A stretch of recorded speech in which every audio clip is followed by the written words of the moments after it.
시청자 여러분 안녕하세요. 세상의 모든 보험 정보와 함께하는 아나운서 이다운입니다. 저희 프로그램에서는 보험을 준비하는 과정에서 생기는 작은 고민부터 과도한 보험료로 걱정하시는 분들이 한 분도 계시지 않을 때까지 보험에 관한 고민과 궁금증을 함께 풀어보고 있습니다. 저희 프로그램은 카카오TV와 네이버TV, 유튜브를 통해서 시청하실 수 있고요. 유튜브 검색창에 NBNTV 검색하시면 실시간 방송으로도 참여하실 수 있습니다. 아울러 본 방송은 정보 제공을 위한 방송입니다. 보험 서비스 및 상품 판매와 중개에는 관여하지 않습니다. 그럼 오늘의 보험 불만 제로 시작해 보도록 할 텐데요. 오늘은 세 분의 전문가 나와 계십니다. 전문가님 안녕하세요. 안녕하세요. 안녕하세요. 안녕하세요. 보험 기초공사 전문가 조용혁입니다. 네, 안녕하세요. 보험의 시작은 보장 분석 윤정현 전문가입니다. 네, 보험은 요리랑 같습니다. 시청자님들께서 요리를 하실 때 어떠한 재료를 가지고 어떠한 조리 방식을 선택하시냐에 따라서 이 음식이 맛있는 음식이 될 수도 있고 맛이 없는 음식이 될 수도 있죠. 보험도 마찬가지로 어떠한 특약을 가지고 어떻게 구성하시는지에 따라서 시청자님들한테 필요한 보험이 될 수도 있고 불필요한 보험이 될 수도 있습니다. 오늘 이 시간 최상의 특약들로 최선의 보험을 만들어 드리겠습니다. 보험 셰프 김진수입니다. 네, 오늘 함께해 주실 세 분의 전문가님들과 인사 나눠봤습니다. 이제 본격적으로 오늘의 칭찬보험들 확인해 보도록 할 텐데요. 오늘 첫 번째로 칭찬받을 보험은 어떤 보험인지 화면으로 먼저 확인해 보시죠.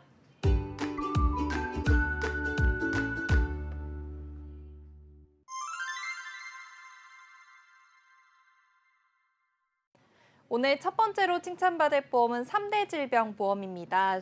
저희 전문가님 조용혁 전문가님께서 내용 준비해 주셨는데요. 전문가님 오늘 어떤 내용일까요? 네, 이 시간에는 3대 질병에 대해서 이야기해 보도록 하겠습니다. 진회장님, 혹시 3대 질병이라는 얘기 들어보셨나요?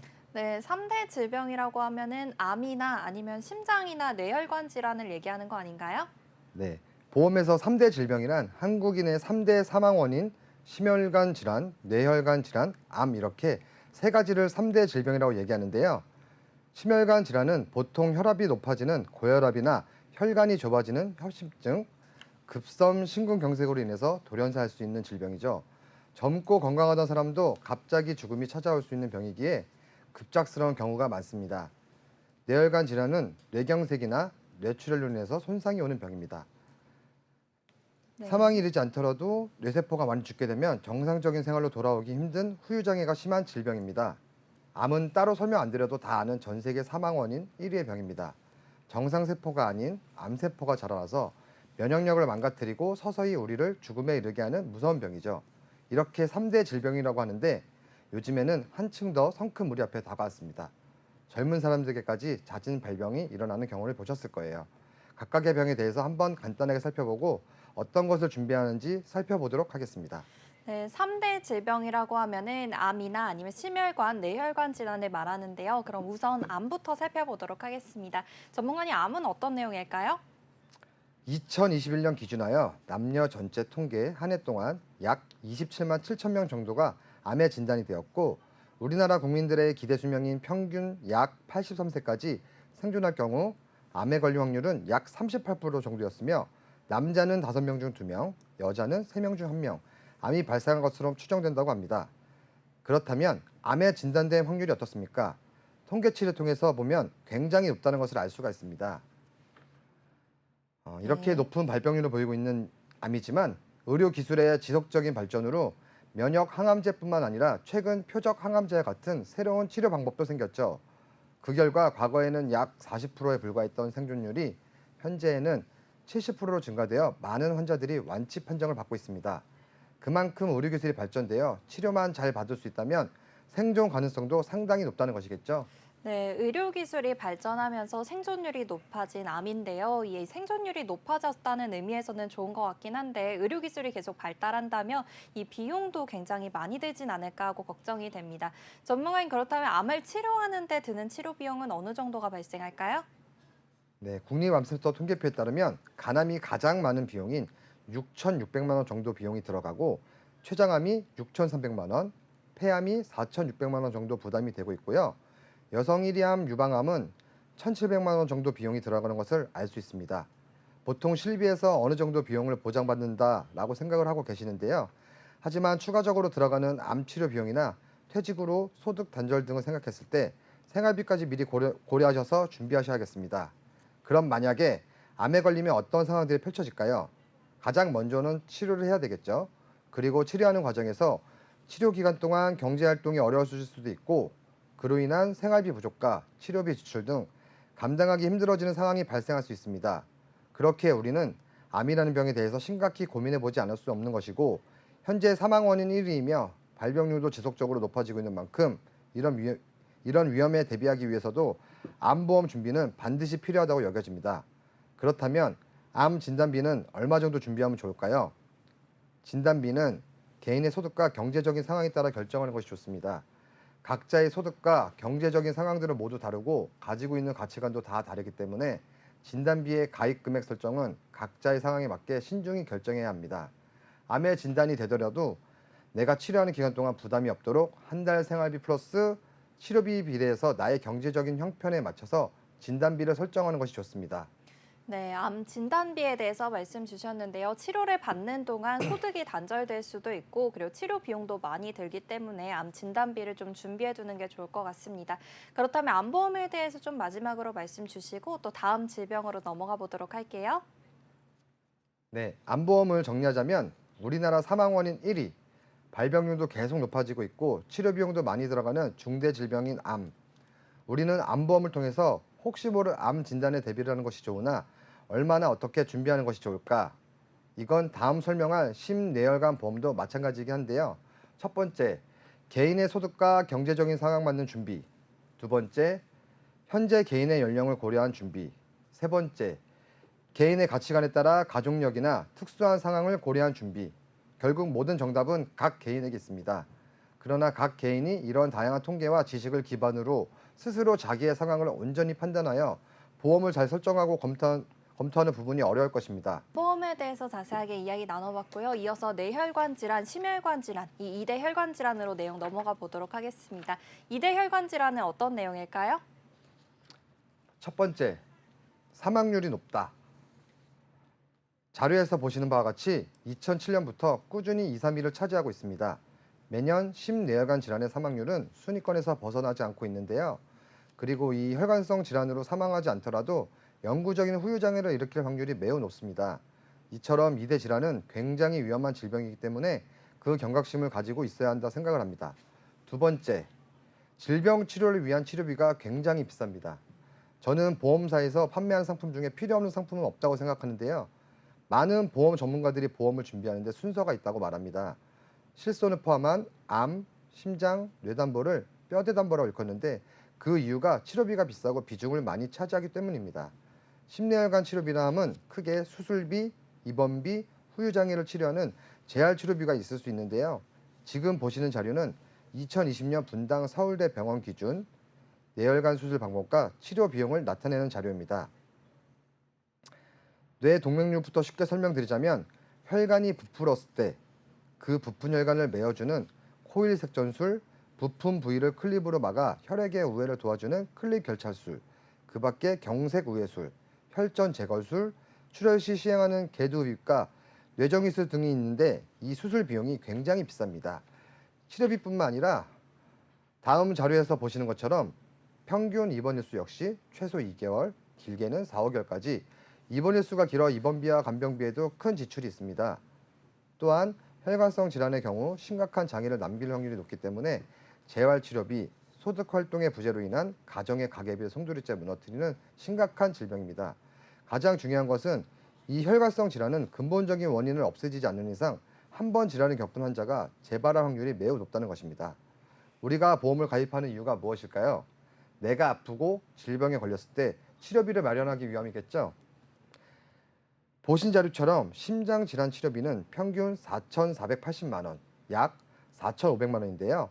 사망률, 비싼 치료비 이러한 이유 때문에 많은 보험 전문가들께서 말하는 게 암포암, 심장, 뇌혈관의 담보를 뼈대 담보라고, 즉 다른 보험은 없어도 이것만큼은 꼭 준비해야 된다고 얘기하는 것입니다. 네, 이대 질환에 대해서 말씀 주시고 계신데요. 우리가 이대 질환에 대해서 꼭 알아봐야 할 것 같습니다. 우선 사망률이 높다는 점, 그리고 치료하는 데 드는 치료비가 비싸다는 점을 이유로 들어주셨는데요. 그리고 또 마지막으로 우리가 이대 혈관 질환에 대해서 잘 알고 있어야 하는 이유에 대해서 말씀 부탁드리겠습니다. 네, 세 번째 이유는 심뇌혈관 질환의 경우 심각한 후유장애가 남을 확률이 매우 높은 질병입니다. 지금 보시는 자료는 뇌를 단면으로 보았을 때 각 부분이 어느 기능을 담당하는지 보여주는데요. 신체 활동에 주요한 역할을 하는 뇌에 손상이 이루어진다면 뇌혈관상 질환의 무서움이 느껴지지 않나요?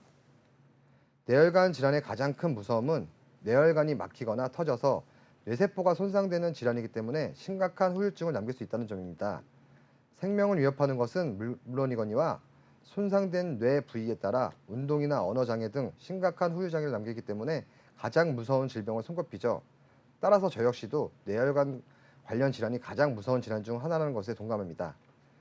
제 주변에도 뇌혈관 질환 후유장애로 고통받으신 분들이 특히나 많습니다. 또한 내가 내 가족이 후유장애를 가지게 되었을 때 간병으로 인한 가족들의 고통, 그리고 그에 따른 간병 비용, 재활치료 비용, 소득 활동의 불가능 등으로 인한 금전적인 2차 피해까지 발생하게 됩니다. 네, 이대 혈관 질환에 대해서 준비해야 하는 마지막 이유로 심각한 후유 장애를 이유로 들어주셨습니다. 이렇게 암과 그리고 이대 혈관 질환까지 총 3대 질병에 대해서 알아볼 수 있었는데요. 오늘 마지막으로 이 3대 질병에 대해서 정리 부탁드리겠습니다. 네, 정리를 해보면 암내 심혈관 질환이 왜 중요한가, 왜 강조를 하는가, 그 이유는 바로 사망률이 높다, 치료비가 비싸다, 심각한 후유 장애를 남긴다. 이 세 가지로 추격해 볼 수 있는데요. 사실 제게 주어진 시간이 넉넉했기 때문에 이 세 질환에 대해 보다 상세하게 설명드리는 게 당연하겠지만 시간상 통계치로 간략히 설명드린 부분이 아쉬움이 남습니다. 흔하기 때문에 누구나 잘 알고 있다고 생각하는 반면 어렵게도 느껴지는 질환입니다. 암, 의학 생체 조직 안에서 세포가 무제한으로 증식하여 악성 종양을 일으키는 병. 심혈관 질환, 심장혈관에 이상으로 생기는 병.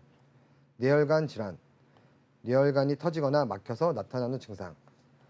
이제 벌써 마무리할 시간이네요. 암내심이 중요하다는 것은 많은 분들이 알고 계신 반면 정말 아이러니하게도 그에 대한 내비는 상대적으로 부실한 부분이 많으시더라고요. 여러분, 다시 한번 강조드려요. 암내심 보험은 보험의 가장 중요한 뼈대입니다. 뼈대. 뼈대가 있어야 피가 돌고 살도 찌겠죠? 요즘 물가가 많이 올라서 힘드신데, 근데 재밌는 건 보험료는 물가 대비 상대적으로 물가 대비 상대적으로 크게 오르진 않았어요. 한 달에 한 번 외식비 정도만 우리 건강, 여러분의 미래에 저축한다고 생각해 주세요. 네, 좋습니다. 오늘 첫 번째 칭찬보험인 3대 질병 보험에 대해서 자세하게 알아봤습니다. 그럼 첫 번째 칭찬보험은 여기서 마무리하도록 하고요. 오늘 다음으로 칭찬받을 보험은 어떤 보험인지 화면으로 먼저 확인해 보시죠.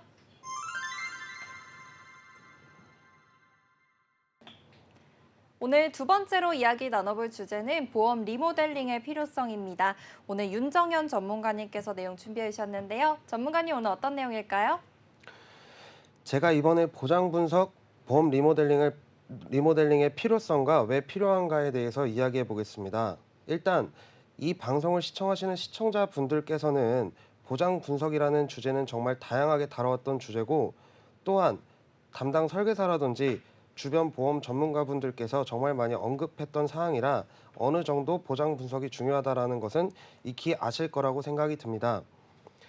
그래서 저는 이번 시간에 도대체 무엇 때문에 보장 분석을 그리 강조하는가, 보장 분석의 목적성과 필요성, 우리 시청자분들과 고객님의 입장에 서서 정말 쉽게 설명해 드려볼까 합니다. 네, 보장 분석이 중요하다, 필요하다 이런 얘기는 저도 많이 들어본 것 같은데요. 그럼 오늘 이 시간에는 전문가님께서 이 보장 분석이 필요한 이유들에 대해서 자세하게 말씀해 주시면 좋을 것 같습니다. 전문가님, 보장 분석이 필요한 이유는 무엇일까요? 네, 보장 분석은 바로 내가 혹은 개인이 가지고 있는 보험의 보장 내용을 깊게 이해하고 자신에게 필요하고 맞는 보험을 선택하는 과정을 말합니다. 더 나아가 나에게 맞는 옷을 입듯 보험을 나에게 맞춰 입는다고 생각하시면 더 쉽게 이해하실 수 있습니다. 그럼 왜 내 보험을 분석해야 하는가에 대해 말씀드리자면, 첫 번째 이유는 내 보험에 대해서 명확하게 잘 모르신다는 겁니다. 저는 지금도 현재 왕성하게 영업 활동을 하고 있는데 제가 월 평균 만나는 고객님들이 한 50명 정도 잡았을 때 정확하게 대답하시는 분은 체감상 50명에 3명도 되지 않을 겁니다. 자료에서 보시는 바와 같이 40대 분들의 평균 보험료가 39만 5,661원 정도이고 50대는 48만 1,036원이라고 나오시는데 이 평균 보험료가 아닌 최소치를 잡아서 얘기해 보겠습니다. 월 20만 원만 납부한다 가정하면 1년이면 240만 원, 10년이면 2,400만 원이라는 돈인데 보험은 납입 기간이 10년 또는 20년에 설정에 들어갑니다. 보험은 장기적으로 납입하지 않습니까? 그러면은 보험 상품의 가격은 2,400만 원, 4,800만 원이나 되는 상품인 겁니다. 그렇지만 아이러니하게도 많은 분들이 200만 원짜리, 400만 원짜리 냉장고를 구매할 때는 어떤 브랜드가 좋은지 비교하고 온라인, 오프라인에서 비교하면서 싸게 살 수 있는 방법을 굉장히 많이 고민하시는데 반면에 보험은 2,400만 원, 4,800만 원짜리인 10배가 넘는 금액을 주고 가입하시거든요. 하물며 냉장고는 AS나 반품이 가능한데 보험은 훨씬 큰 돈을 납입함에 불구하고 AS나 반품이 불가능합니다. 그럼에도 내가 가입한 상품이 어떤 보장을 하고 있는지 혹은 내 투자가 제대로 어떻게 되고 있는지 모른다면 큰 문제라고 생각을 합니다. 네, 보험의 경우에는 우리가 단기간 한 달, 두 달 동안 사용하는 게 아니라 장기적으로 보험금을 계속 납입해야 하는데요. 그런데 보장 분석을 해야 되는 첫 번째 이유에 대해서는 이렇게까지 많은 돈을 내고 있는 보험인데 내 보험이 어떤 보험인지 명확하게 모르기 때문이라고 말씀 주셨습니다. 그럼 첫 번째 이유에 대해서 확인해 봤으니까요. 두 번째 이유는 어떤 걸까요? 두 번째 이유는 시청자분들이 정말 민감하다 할 수 있는 부분인데 내가 가진 보험에 대해 잘 몰라서 청구하지 못한 보험금, 즉 요즘은 숨은 보험금이란 단어를 많이 사용하는데 이 숨은 보험금이란 단어를 인용해서 뉴스라든지 신문 매개체에 수없이 많이 다뤄왔습니다. 지금 자료에서 보시는 것과 같이 2024년 기준 금융위에서 발표한 바에 따르면 이 숨은 보험금이 12조가 넘어갑니다. 누구나 보험에 가입하는 이유는 당연히 내가 건강상의 이유로 병원에 갔을 때 그리고 진료를 보거나 치료를 받고 금전적 비용 부담을 덜어내기 위한 것인데요. 보험회사는 어쩔 수 없는 영리 목적의 회사이다 보니 보험회사는 발벗고 나서서 고객들을 챙겨주지 않습니다. 이 부분에 대해서 다시 저희 시청자분들의 입장을 대입해서 생각해 보겠습니다. 보험금 청구를 할 때 내가 알고 있지만 청구를 하지 않은 보험금과 내가 몰라서 청구하지 않은 보험금이 엄청난 차이가 있는데요. 예를 들어 시간이나 노동력 대비 미비한 보험금이 될 수도 있고요. 혹은 한 번에 청구를 해야지 하고 잊어먹은 부분들, 또 몰라서 청구하지 못한 부분들, 그마저도 미리 보험금을 내가 챙기지 못해서 3년이라는 기간이 지나버리면 소멸하게 됩니다. 근데 정말 이 부분이 안타깝다고 생각합니다. 네, 보장 분석을 해야 하는 두 번째 이유로 숨은 보험금에 대해서 말씀해 주셨는데요. 내가 가입한 보험이 어떤 보험인지 몰라서 이제 보험금을 수령하지 못하는 경우에 이 숨은 보험금이 발생하게 됩니다. 그런데 벌써 총액이 12조까지 달한다고 하는데요. 정말 어마어마한 숫자죠. 그래서 어떤 보험에 가입돼 있는지를 여러분들께서 알아야겠고요. 보장 분석 전문가를 통해서 좀 숨은 보험금을 많이 찾아가시면 좋을 것 같습니다. 그럼 보장 분석이 어떻게 진행되고 있는지에 대해서도 말씀해 주실 수 있을까요? 네, 앞서 말씀드린 이유들로 보장 분석을 진행하는 것을 권유드리고 있는데 지금부터는 보장 분석의 방법과 절차에 대해서 말씀드리겠습니다. 방문하여 진행하는 방법과 온라인상으로 진행하는 방법 두 가지로 나누어지고 있는데 대부분 방문을 희망하시고 있으시고요. 간단하게 방문하여 고객 정보 수집, 간단한 질의 몇 가지를 확인하고 시작하게 됩니다. 보장 분석의 케이스가 너무나도 다양하게 있다 보니 한 가지 사례를 들고 말씀을 드리겠습니다. 35세 남성 미혼인 사례입니다. 기존 한 A생명의 종신보험을 한 가지 가지고 계신 고객이셨고 35만 2,700원을 납부하시던 고객이었습니다. 미혼임에도 불구하고 사망에 대한 보험을 크게 가입하고 있어서 고객님께 가입하게 된 경유를 묻게 되었고 어머니 친구분께서 설계사이시며 이 보험 하나면 된다는 설명을 듣고 가입하게 되셨다고 합니다. 이 고객님이 가입하신 보장 내용을 분석해 보겠습니다. A생명 종신보험을 가지고 계셨고 20년 납 종신 상품입니다. 보험료는 35만 2,700원이며 실손 의료비 보험을 가지고 있지 않으셨고 운전을 하고 계시는 운전자 보험이 없으셨습니다. 암보험도 없으셨고 수술보험도 없으셨습니다. 후유장애 80% 이상 5천만 원 같은 경우에는 간단하게 설명하자면 몸의 전부를 100%로 생각해 보았을 때 80% 이상의 문제가 발생하여야만 받을 수 있는 보험입니다. 그리고 앞전에 조용혁 전문가님이 설명해 주신 내용에서 뇌혈관 진단비와 심장혈관 진단비가 중요하다고 설명해 주셨는데요. 이 고객님의 경우에는 넓게 보장을 해주고 있는 뇌혈관 진단비와 허혈성 심장 진단비가 가입된 것이 아니라 보장 범위가 적은 뇌출혈과 심근경색에 가입이 되어 있는 것이 확인되셨습니다. 요즘 암에 대해 많은 분들이 걱정하시고 준비하시고 있습니다. 이 고객님의 경우에는 질병 입원 일당 2만 원이 가입되어 있으신데요. 사실 의학 기술들이 많이 발전되고 있어 질병의 치료 속도와 좋은 약물이 개발되어 입원하는 경우가 적어지게 되었습니다. 암 치료 환자 평균 입원 일수는 과거 30일 넘게 입원하는 경우가 대다수였지만 현재 암 치료 환자 같은 경우 일주일 입원 후 통원 치료를 하시는 경우가 많아졌기 때문입니다. 이와 같이 가입되어 있던 고객님의 경우 보장 분석을 통해 리모델링을 해본 결과 세 가지 보험으로 나누어 설계하게 되었습니다. B손해보험의 건강보험 20년 납 100세 만기 12만 9천 원, C손해보험 실손의료비 12,100원, C손해보험 운전자보험 20년 납 20년 만기 10,000원. 네, 좋습니다. 이렇게 세 가지로 나누어서 지금 설계를 해주신 것 같은데요. 이전에는 한 보험사에서만 이제 가입을 하셨다면은 이제는 세 가지로 나누어서 보험을 설계하고 있다고 말씀 주셨습니다. 리모델링 한 것까지는 좋은데요. 그렇다면 왜 이렇게 나누어서 좀 설계를 하게 된 건지에 대해서도 설명해 주실 수 있을까요? 네, 보험은 어느 특정 한 회사에만 집중하여 가입하는 경우보다 각 회사별로 장점과 단점이 존재합니다. 그렇기 때문에 각 회사의 장점을 살려 준비하는 것이 가장 현명한 방법인데요. 보장 분석을 통한 리모델링을 한 내용을 보시면 건강보험 상품이 좋은 B손해보험과 단독 실손 가입 가능한 C손해보험, 그리고 운전하시는 고객분들을 위한 C손해보험의 운전자 보험으로 리모델링을 진행하였습니다. 기존 후유장애 관련 80% 이상이었던 내용의 반대로 3% 이상인 더욱 넓은 범위와 보장으로 변경되셨고요. 암 진단비 5천만 원, 뇌와 심장에 포괄적으로 보장해주고 있는 뇌혈관 진단비와 허혈성 심장 진단비 3천만 원씩, 그리고 수술비 2천만 원, 그 밖에 모든 질병에 대해 수술받을 수 있는 질병 수술비 30만 원과 크고 작은 다빈도성 질병에 대해 포괄적으로 보장해주고 있는 131대 질병 수술비, 그리고 모든 상해에 대해 수술하면 보장해주고 있는 상해 수술비 100만 원, 이렇게 설계가 되어 있습니다.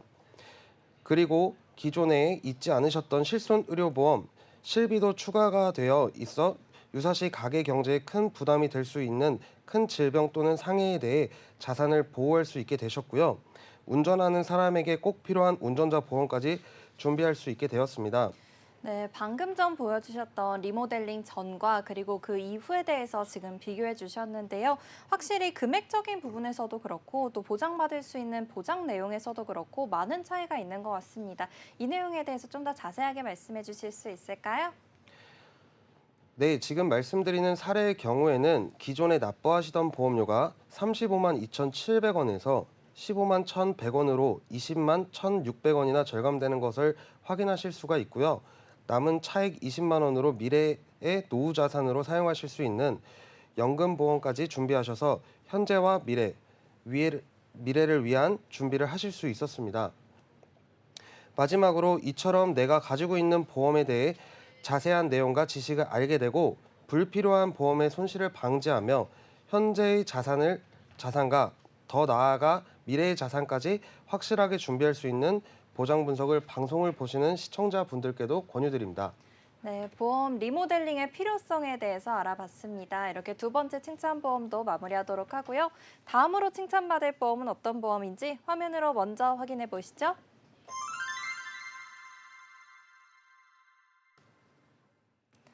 다음으로 칭찬받을 보험은 실손 의료비 보험입니다. 이 내용에 대해서는 김진수 전문가님께서 내용 준비해 주셨는데요. 전문가님 오늘 어떤 내용일까요? 네, 시청자님께서 보험이란 얘기를 들었을 때 가장 많이 듣는 얘기 중에 하나가 실손 또는 실비라는 단어를 되게 많이 들으실 겁니다. 저희가 이제 상담을 진행을 하다 보면 시청자님들께서 대부분 이제 물어보시는 게 있습니다. 보통 실비 같은 경우에는 1세대, 2세대, 3세대, 4세대 실손이 있다라고 하는데 1세대가 가장 좋은 거냐, 4세대가 가장 좋은 거냐라는 질문을 매번 하시는데요. 이 실손은 맞다 틀리다의 부분이 아니라 1세대, 2세대, 3세대, 4세대의 각각의 실손의 장단점이 다르다라고 꼭 말씀을 드리고 싶습니다. 그래서 오늘 이 시간에 각 실손마다의 장단점이 무엇인지 좀 명확하게 설명을 드리도록 하겠습니다. 이 실손에 대해서 먼저 말씀을 드리기 이전에 먼저 선행돼야 될 것들이 있는데요. 우선 이 보험회사에서는 실손형 담보가 있고 정액형 담보가 있습니다. 우선 표를 보시면서 이제 말씀을 드리도록 하겠습니다. 이제 실손 같은 경우에는 말 그대로 실제 손해본 액수에 대해서 보장을 받는다라고 생각을 하시면 될 것 같아요. 보통 실손이라고 하면 병원비를 돌려받는 거잖아요. 이걸 이제 내가 본 손해라고 생각을 하시면 될 것 같습니다. 이렇게 해서 병원비에 대해서 나오는 게 이제 실손보험 또는 이제 배상책임보험이라고 하죠. 나로 인해서 타인이 손해를 입었을 때 그 손해에 대해서 배상 책임을 해줘야 되는 부분 같은 경우에는 가입돼 있는 액수를 지급되는 게 아니라 실제 발생한 손해에서 지급되기 때문에 실손형 보험이다라고 생각을 하시면 될 것 같고요. 두 번째로는 이제 정액형 담보가 있습니다. 정액형 담보 같은 경우에는 증권에 정해진 액수를 지급하는 이제 보험이라고 생각을 하시면 될 것 같은데요. 시청자님들께서 알고 계시는 암 진단비라든지 뇌나 심장에 대한 진단비 또는 수술비라고 생각을 하시면 될 것 같아요.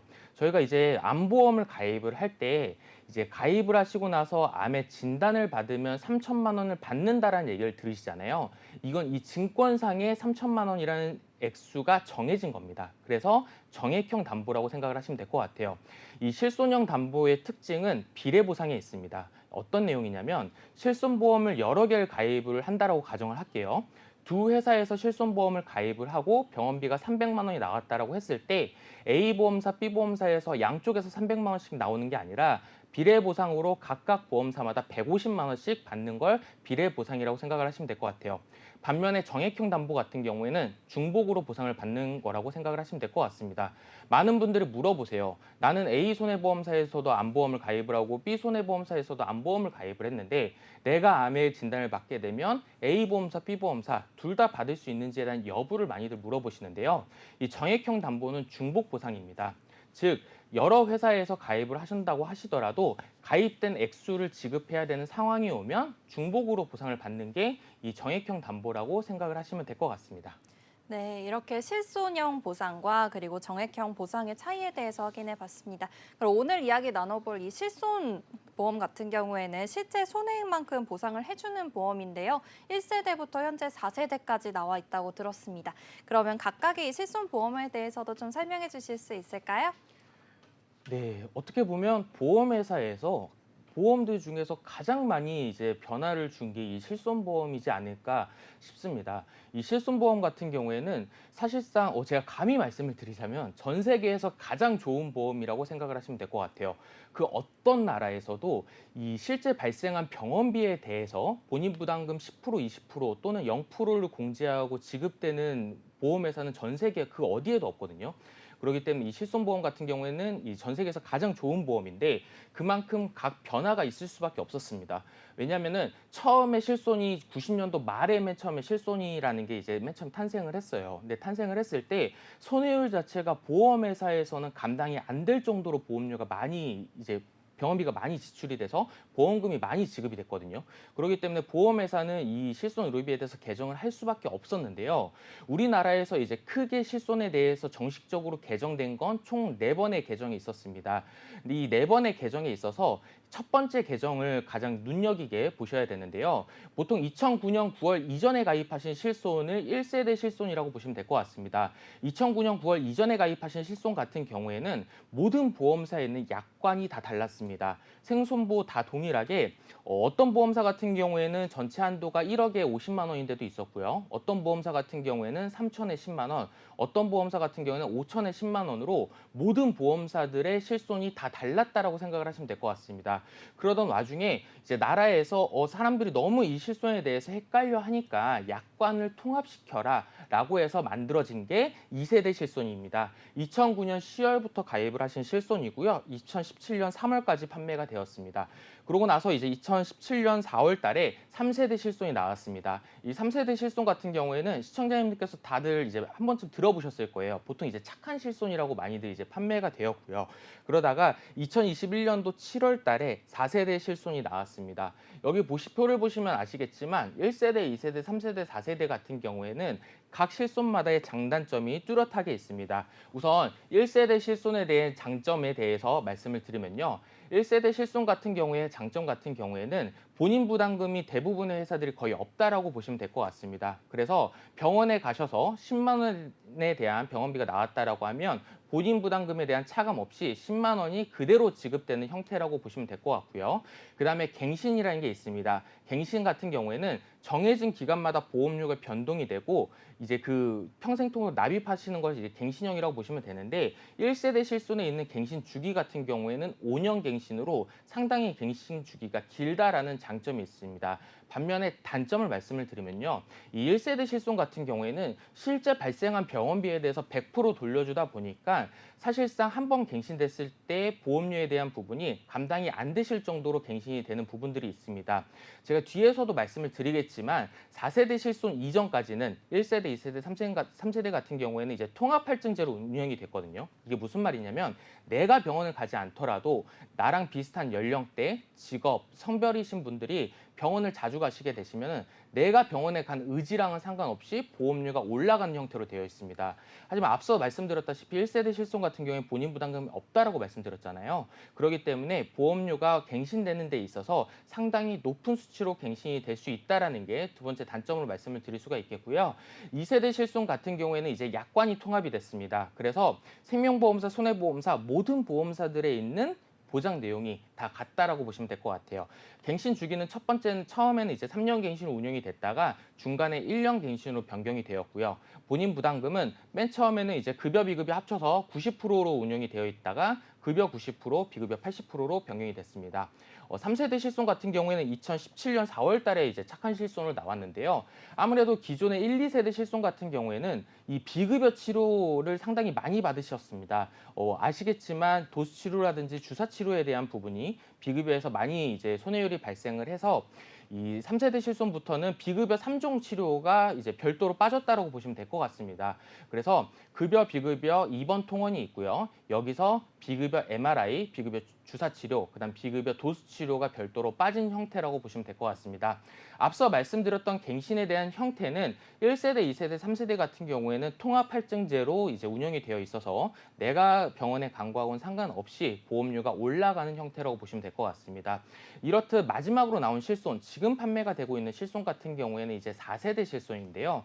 입원했을 때 5천만 원 한도, 그다음에 통원했을 때 20만 원 한도 내에서 지급이 되고요. 본인 부담금은 급여에선 80%, 비급여에선 70%가 지급이 된다라고 생각을 하시면 될 것 같습니다.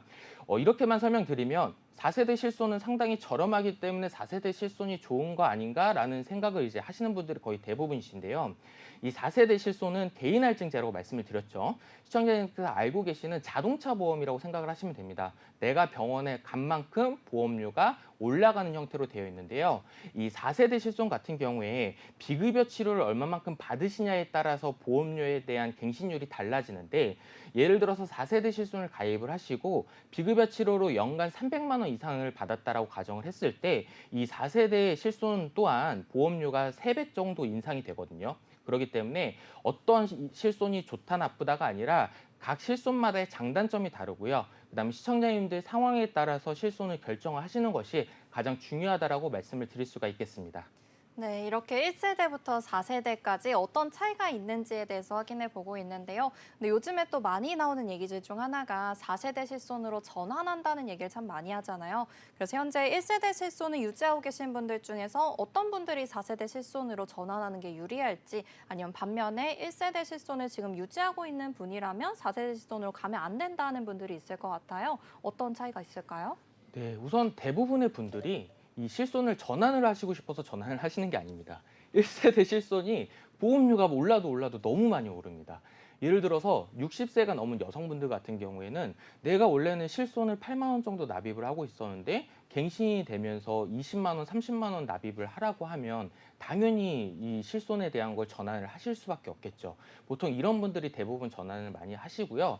그다음에 실손을 꼭 이제 전환을 하셔야 되는 분들 같은 경우에는 내가 지금 당장 편찮으시지 않으신 분들이 계세요. 근데 제가 아까 이 1세대, 2세대, 3세대까지는 통합할증제로 운영을 한다고 말씀을 드렸었잖아요. 근데 내가 병원을 안 가고 있는데 보험료는 계속적으로 오르고 있는 형태다 보니까 사실상 지금 당장 병원 치료를 받으시지 않으셔도 되는 분들 같은 경우에는 실손 전환을 하시는 것이 훨씬 더 유리하신 방법이겠죠. 네, 좋습니다. 그렇다면 현재 병원을 자주 가지 않는 분들, 그리고 신체가 건강하다 하시는 분들께서는 이제 1세대에서 4세대로 전환하는 것도 좋겠다고 말씀 주셨습니다. 반면에 4세대로 전환을 하지 않고 지금 비싼 보험료를 낸다 하더라도 1세대 실손을 유지하는 경우는 어떤 경우가 있을까요? 네, 지금 당장 편찮으신 분들이 상당히 많습니다. 그리고 또한 요즘에 혈압약, 고지혈증약 연세 있으신 분들 같은 경우에는 거의 안 드시는 분들이 없다라고 생각을 하시면 될 것 같은데요. 사실상 요즘에 건강검진이 되게 활발하게 일어나다 보니까 과거에 비해서 뇌혈관이라든지 심혈관에 대한 진단이 상당히 초기에도 진단을 많이 받고 있습니다. 이렇듯 지금 당장 치료받으실 게 있으신 분들 같은 경우에는 아무래도 1세대, 2세대 실손 같은 경우에는 본인 부담금이 상당히 적기 때문에 일단 유지를 하시는 것을 권유를 드리겠고요. 그다음에 3세대 실손을 가지고 계신 분들한테 제가 꼭 드리고 싶은 말씀이 3세대 실손은 제가 생각하는 가장 합리적인 실손이라고 생각을 합니다. 그렇기 때문에 3세대 실손을 갖고 계신 분들은 절대로 4세대로 바꾸시거나 그러시지 않는 것을 권유드리도록 하겠습니다. 네, 좋습니다. 1세대 실손을 지금 가지고 계신 분들 중에서 주기적으로 병원을 가시는 분들께서는 4세대로 전환하지 않는 게 좋겠다고 오늘 말씀 주셨습니다. 그럼 4세대 실손으로 전환했을 때 어쨌든 보험료는 절감된다는 말씀 주셨는데요. 그럼 1세대 실손 보험에 비해서 받는 혜택이 적어지거나 아니면은 보장 금액이 좀 다르진 않을지 걱정이 됩니다. 그리고 4세대 실손도 어쨌든 여러 번 갱신이 되다 보면은 1세대만큼 많이 비싸지진 않을까 걱정이 되는데요. 이 부분에 대해서도 말씀 부탁드리겠습니다. 네, 사실상 절감된다라는 표현보다는 약간 보험의 형태가 좀 다르다라고 꼭 말씀을 드리고 싶습니다. 앞서도 말씀드렸지만 1세대 실손의 장점은 본인 부담금이 아예 없다라는 게 장점이고 갱신 주기가 길다라는 게 장점입니다. 반면에 2세대, 3세대 같은 경우에는 이 1세대 실손이 갱신이 됐을 때 너무나도 상승하는 폭이 크기 때문에 이걸 보완하기 위해서 만들어진 게 2세대, 3세대 실손이고요. 그다음에 최종적으로는 4세대 실손에서는 개인 할증제를 이제 가지고 와서 운용이 되고 있는데 앞서도 말씀드렸다시피 4세대 실손 같은 경우에도 비급여 치료를 많이 받게 되면은 최대 보험료가 3배 이상까지도 오르는 경우가 이건 확정적으로 있습니다. 금융감독원 보도자료에 나와 있는 건데 확정적으로 보험료가 3배까지 오르는 경우도 있습니다. 그렇기 때문에 어떤 실손이 좋고 좋다 나쁘다를 떠나서 지금 시청자님께서 있는 상황에서 맞는 실손 보험을 유지를 하시는 것을 좀 권유를 드리도록 하겠습니다. 네, 좋습니다. 1세대부터 4세대까지 지금 살펴봤는데요. 나에게 맞는 실손을 찾아보는 것이 가장 중요할 것 같습니다. 그럼 마지막으로 혹시 4세대 실손에 있어서 보상되는 예시를 좀 알아볼 수 있을까요? 네, 이 4세대 실손에 대해서 이제 병원을 가셨을 때 어느 정도 이제 돌려받을 수 있는지에 대해서 제가 이제 표를 만들어 왔습니다. 우선 이제 보통 급여가 있고 비급여라는 게 있죠. 급여 같은 경우에는 국민건강보험이 되는 거 이제 급여라고 이제 보통 표현을 하고 건강보험이 되지 않는 거를 비급여라고 표현을 합니다. 제가 가지고 온 예시는요. 이 한 분이 이제 일반 의원, 그러니까 동네 병원을 가셨습니다. 동네 병원을 가셔서 병원비는 16만 원이 나왔는데요. 급여에선 6만 원, 비급여에선 10만 원의 병원비가 나왔습니다. 4세대 실손 기준으로 급여 같은 경우에는 본인 부담금이 1만 원 또는 20% 중에 큰 것을 공제합니다. 제가 아까 급여는 6만 원이라고 말씀드렸잖아요. 이 6만 원에서 10,000원 또는 12,000원 중에 큰 것을 공제한다고 생각을 하시면 될 것 같은데 12,000원이 더 큰 금액이기 때문에 급여 부분에서는 6만 원에서는 12,000원을 공제한 48,000원이 지급이 됩니다. 비급여 같은 경우에는 제가 아까 10만 원이라고 말씀을 드렸죠. 비급여 같은 경우에는 3만 원 또는 30% 중에 이제 큰 것을 공제를 하는데요. 보통 이제 3만 원과 33,000원 중에 큰 것을 공제를 하겠죠. 그러다 보니까 급여에선 48,000원, 비급여에선 67,000원이 지급이 되고요. 결론적으로 말씀을 드리면 보면 4세대 실손에서 병원비 16만 원이 나왔고요. 급여 6만 원, 비급여 10만 원 기준으로 병원비가 나왔다라고 했을 때 총 지급되는 기준은 11만 5천 원입니다. 근데 사실상 시청자님들께서 이거를 일일이 다 계산하기에는 사실상 쉽지는 네. 않습니다. 물론 하려고 하시면야 하실 수는 있지만 내가 이쯤 하면은 보험사에서 맞게 줬겠지라고 생각을 하시는 분들 거의 대부분이시거든요. 하지만 보험회사 같은 경우에는 영리를 추구하는 단체이기 때문에 1원 하나 정확하게 지급되는 경우가 그렇게 많지는 않습니다. 오늘 세 번째 칭찬보험인 실손보험에 대해서 이야기 나눠봤습니다. 여기서 마무리하도록 하고요. 다음으로 칭찬받을 보험은 어떤 보험인지 화면으로 먼저 확인해 보시죠.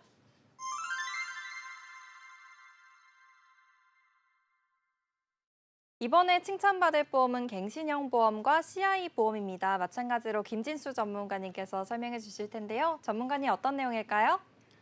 네, 저희가 방송을 통해서 이 갱신형 보험과 CI 보험은 최대한 피하셔야 된다라고 이제 여러 번 말씀을 드렸는데요. 피하셔야 된다라고 말씀을 드린 이유가 이 갱신형 보험이랑 CI 보험이 정말로 안 좋은 보험이어서가 아니라 필요하신 분들보다는 불필요하신 분들이 훨씬 더 많기 때문에 최대한 갱신형하고 CI 보험은 피하셔야 된다라고 말씀을 드렸는데요. 오늘 이 시간에는 갱신형과 CI 보험 어떤 분들이 필요하시고 어떻게 사용하시면 되는지에 따라서 설명을 좀 드리도록 하겠습니다. 우선 첫 번째로 갱신형인데요. 우선 이 갱신형에 대해서 장점에 대해 설명을 드리기 이전에 갱신형이란 어떤 보험인가에 대해서 먼저 설명을 드려야 될 것 같습니다.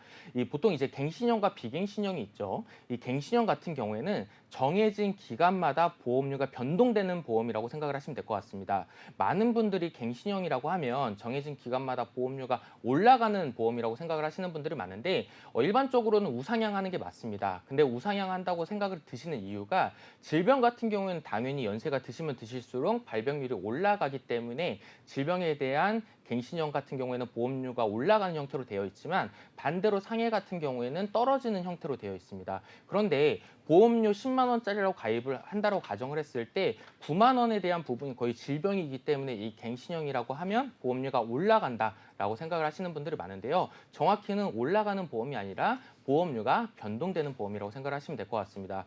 이제 두 번째로 이제 비갱신형 보험이 있죠. 비갱신형 보험 같은 경우에는 정해진 기간마다 보험료가 변동을 하는 것이 아니라 정해진 기간만을 납입을 하고 보험료를 완납하는 형태라고 생각을 하시면 될 것 같습니다. 그래서 시청자님들께서 보통 가입돼 있으신 20년 납, 100세 만기, 20년 동안 납입하고 100세까지 보장받는 이런 것들을 이제 비갱신형 보험이라고 생각을 하시면 될 것 같은데요. 이 젊으신 분들이 갱신형 보험을 가입을 하시기에는 납입하는 기간이 너무나도 장기간 동안을 납입을 하셔야 됩니다. 이렇게 50년, 60년 동안 납입을 하시게 되시면 내가 나중에 받을 수 있는 보험금보다도 내가 납입을 해야 되는 총 납입 보험료가 더 커지기 때문에 젊은 분들은 반드시 이 갱신형 보험을 피하셔야 되는데요. 반대로 연세가 많으신 분들 같은 경우에는 비갱신형보다는 갱신형으로 이용하시는 게 훨씬 더 유리하십니다. 이제 표를 보면서 말씀을 드리도록 하겠습니다. 60세 남성 기준으로 이제 암진단비 1,000만 원을 가입을 했다라고 가정을 하겠습니다. 이럴 경우 비갱신형 같은 경우에는 매달 납입하시는 보험료가 4만 원이고요. 이렇게 될 경우에는 총 납입하시는 보험료가 960만 원이라는 큰 돈을 납입을 하셔야 되고요. 갱신형 같은 경우에는 27,000원으로 총 납입하시는 보험료는 640만 원입니다. 이렇듯 연세가 많으신 분들 같은 경우에는 비갱신형으로 준비를 하시는 것보다는 갱신형으로 준비를 하시는 것을 권유드리도록 하겠습니다. 네, 좋습니다. 갱신형과 비갱신형 이렇게 비교해서 말씀 주셨는데요. 상대적으로 연령이 젊은 분들이라면은 갱신형보다는 비갱신형이 좋다고 말씀 주셨고요. 반대로 고령인 분들께서는 갱신형을 추천드린다고 말씀 주셨습니다. 그러면 갱신형과 이렇게 비갱신형에 대해서 알아봤는데 두 번째로 칭찬 주실 보험은 CI 보험일까요? 네, 맞습니다. 우리나라에서 어떻게 보면 가장 말이 많은 보험이 이 CI 보험인 것 같습니다. 이 CI 보험 같은 경우는 2000년도 초반에 생명보험사에서 나온 상품입니다. 우선 어떤 부분이 장점이 있고 어떤 부분이 단점이 있는지에 대해서는 CI 보험부터 먼저 설명을 드리도록 하겠습니다. 이 CI 보험의 정식 명칭은 CI 종신보험입니다. 즉 뿌리 자체는 사망보험금으로 되어 있습니다. 원래 사망보험금 같은 경우에는 사망을 해야지만 지급이 되는데 이 CI 종신보험 같은 경우에는 CI는 이제 크리티컬 일리스라고 해서 중대한 질병이라는 뜻이거든요. 이 사망하기 이전에 이 중대한 질병의 진단을 받게 되면 이 사망보험금을 미리 선지급하는 형태라고 생각을 하시면 될 것 같습니다.